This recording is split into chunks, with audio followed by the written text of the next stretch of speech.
नमस्कार, आप देख रहे हैं दिव्य हिमाचल टीवी और मैं हूं आपके साथ पल्लवी शर्मा। दिन भर की बड़ी खबरों पर नजर डालेंगे इस न्यूज बुलेटिन में। शुरुआत करते हैं हेडलाइन से। एसडीएम भरेंगे स्कूलों में 8000 पद, कैबिनेट ने बदली मल्टीटास्क वर्कर भर्ती नीति।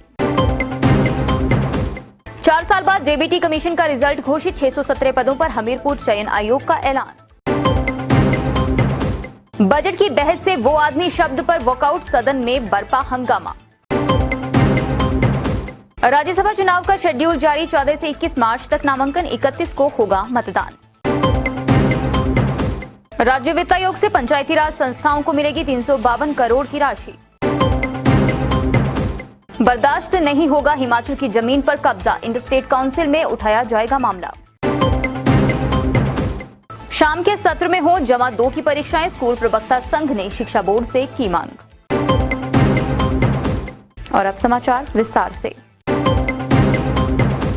मुख्यमंत्री जयराम ठाकुर की अध्यक्षता में सोमवार को हुई कैबिनेट की बैठक में कई महत्वपूर्ण फैसले लिए गए।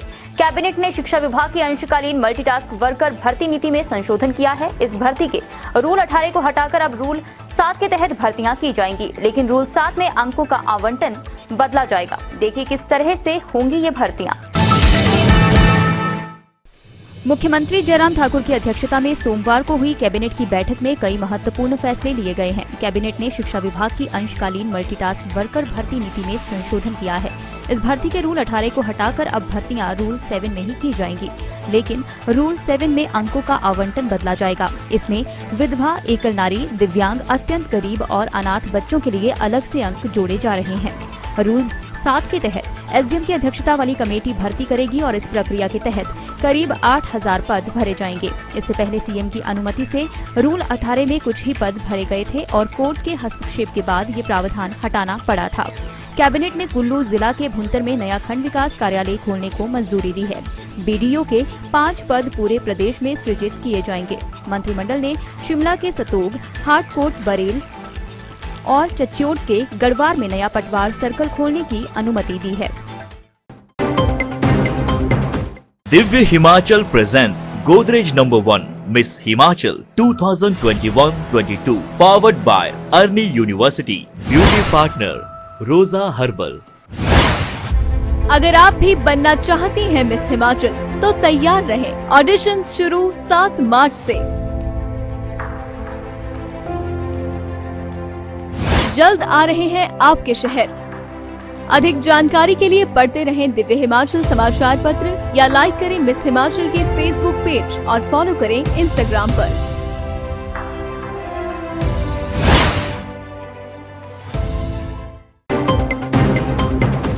लंबे इंतजार के बाद आखिर परिणाम घोषित हुआ है और सैकड़ों लोगों को इससे राहत मिली है। पिछले 4 साल से रिजल्ट का इंतजार कर रहे सैकड़ों जेबीटी प्रशिक्षुओं का इंतजार आखिर खत्म हो गया।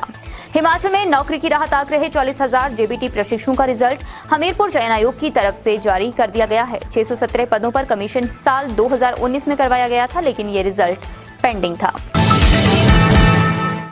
पिछले 4 साल से रिजल्ट का इंतजार कर रहे सैकड़ों जेबीटी प्रशिक्षुओं का इंतजार आखिर खत्म हो गया। हिमाचल में नौकरी की राह ताक रहे 40000 जेबीटी प्रशिक्षुओं का रिजल्ट हमीरपुर चयन आयोग की तरफ से जारी कर दिया गया है। 617 पदों पर कमीशन साल 2019 में करवाया गया था, लेकिन ये रिजल्ट पेंडिंग था। लेकिन अब बड़ी राहत की खबर लगभग 4 साल बाद इन प्रशिक्षुओं के लिए आई है। ये लिस्ट आयोग की वेबसाइट पर डाल दिया गया है। इस रिजल्ट को जारी करने के लिए इन जेबीटी प्रशिक्षुओं ने लंबी लड़ाई लड़ी थी। हर स्तर पर न केवल प्रदेश सरकार को ज्ञापन सौंपे गए थे, बल्कि धरना प्रदर्शन और क्रमिक अनशन भी करने पड़े थे। अब जाकर इनकी मांग पूरी हुई है और रिजल्ट जारी कर दिया गया है। राज्य सरकार ने स्कूलों में जेबीटी के खाली पदों को भरने के लिए वर्ष 2019 के कर्मचारी चयन आयोग हमीरपुर के माध्यम से भर्तियां निकाली थी। विधानसभा में विपक्ष हमलावर है और चर्चा बटोरने की होड़ में सदन गरमा रहा है। बहस का केंद्र भले ही बजट है, लेकिन अब हमले निजी तौर पर भी होने शुरू हो गए हैं। सदन में सोमवार को विपक्ष ने मुख्यमंत्री जयराम ठाकुर को घेरने की कोशिश की। इस बीच किन्नौर के विधायक जगत सिंह नेगी ने विशेष ध्यानाकर्षण प्रस्ताव लाते हुए मुख्यमंत्री के ये आदमी शब्द पर आपत्ति जताई। विधानसभा में विपक्ष हमलावर है और चर्चा बटोरने की होड़ में सदन गरमा रहा है। बहस का केंद्र भले ही बजट हो, लेकिन अब हमले निजी तौर पर शुरू हो गए हैं। सदन में सोमवार को विपक्ष ने मुख्यमंत्री जयराम ठाकुर को घेरने की कोशिश की। इस बीच किन्नौर के विधायक जगत सिंह नेगी ने विशेष ध्यान आकर्षण प्रस्ताव लाते हुए मुख्यमंत्री के ये आदमी शब्द पर आपत्ति जताई। बकौल जगत सिंह नेगी उन्हें मुख्यमंत्री ने ये आदमी कहकर संबोधित किया। इस शब्द को सदन की कार्यवाही से हटाया जाना चाहिए, अन्यथा विपक्ष भी मुख्यमंत्री को यह आदमी कहकर संबोधित करेंगे। इनको ऐसे शब्दावली इस्तेमाल करके इनके बारे में उन्होंने पूरे ट्राइबल जगत की जो है बेइज्जती की है।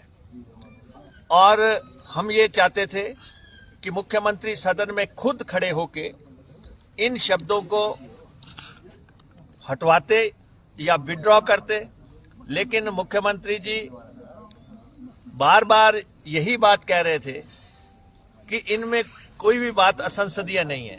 इस पर सत्ता पक्ष ने कड़ा ऐतराज जाहिर किया। मुख्यमंत्री जयराम ठाकुर विधायक जगत सिंह नेगी की बात का जवाब देने के लिए खड़े हुए और उन्होंने कहा, ये आदमी शब्द सभ्य है, इसमें उन्हें नहीं लगता कोई बुराई या दुर्भावना छिपी है। ये शब्द उन्होंने तभी कहे जब उन्हें विपक्ष ने मजबूर कर दिया।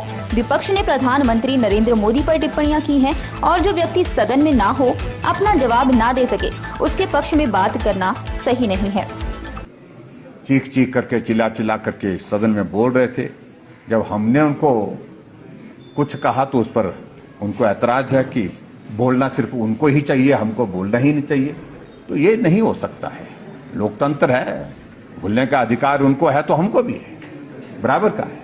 इस बात को समझना चाहिए।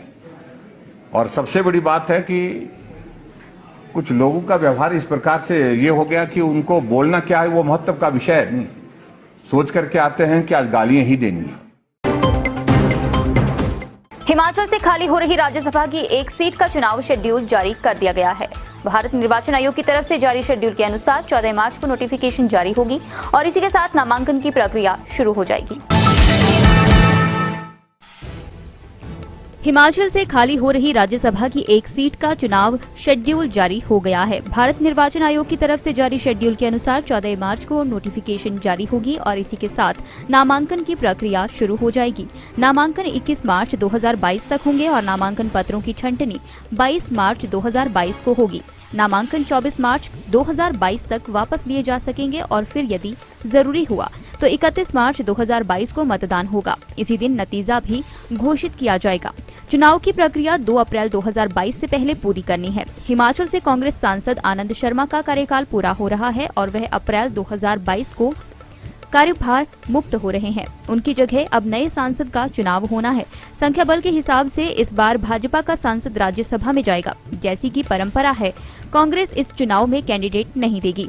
सत्तारूढ़ भाजपा में राज्यसभा सीट के लिए सबसे ज्यादा जो नाम चल रहा है वह राज्य के पूर्व संगठन महामंत्री महेंद्र पांडेय का है, जो अब भाजपा मुख्यालय दिल्ली में काम संभालते हैं। इसके अलावा भी कई नामों पर चर्चा पार्टी के भीतर हो रही है। वित्त वर्ष 2022-23 में पंचायती राज संस्थाओं को छठे वित्त आयोग से 352 करोड़ की राशि मिलेगी। यह राशि जिला परिषदों, पंचायत समितियों और ग्राम पंचायतों को जारी की जाएगी। इस विषय में आज मुख्यमंत्री जयराम ठाकुर ने छठे वित्त आयोग की रिपोर्ट पेश करते हुए ये खुलासा किया है। पंचायती राज संस्थाओं व शहरी निकायों को छठे राज्य वित्त आयोग से करोड़ों रुपए की राशि विकास कार्यों के लिए मिलेगी।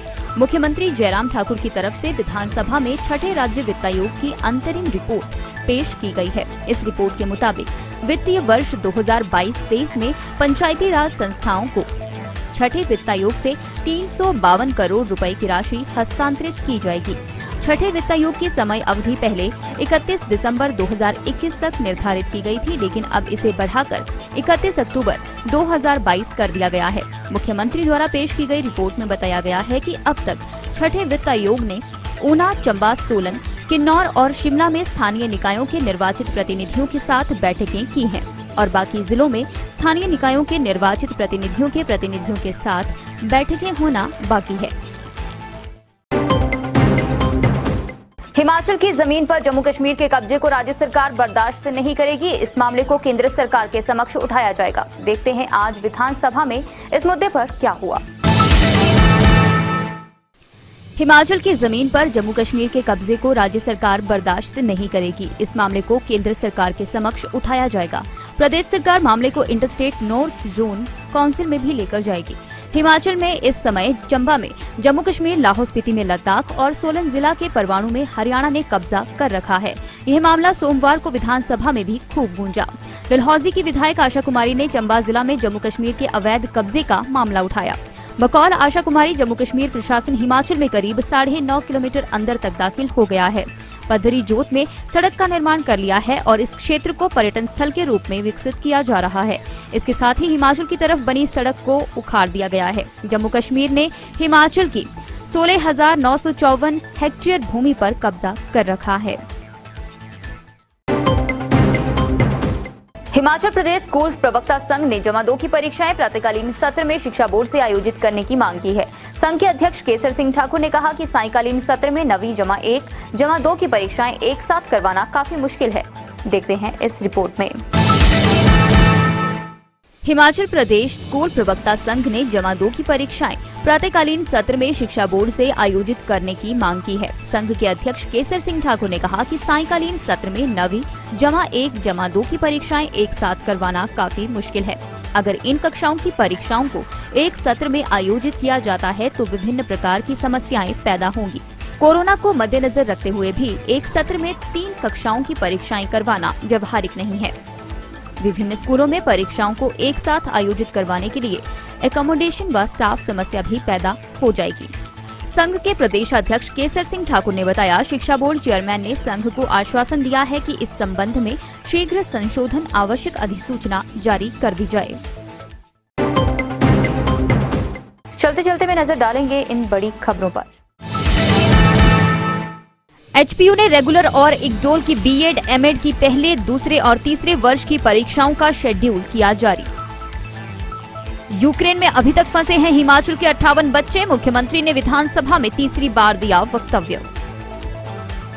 बिलासपुर में चेकिंग के दौरान वोल्वो बस कंडक्टर से पकड़ा 22 ग्राम चिट्टा, आरोपी को गिरफ्तार कर जांच में जुटी पुलिस। कुनिहार में कार पिकअप की आमने सामने जोरदार टक्कर, 2 सवारों की मौत, अस्पताल में इलाज के दौरान तोड़ा दम। आज के न्यूज बुलेटिन में बस इतना ही। रात 9 बजे देखना न भूलें शिमला से हमारा विशेष लाइव प्रसारण।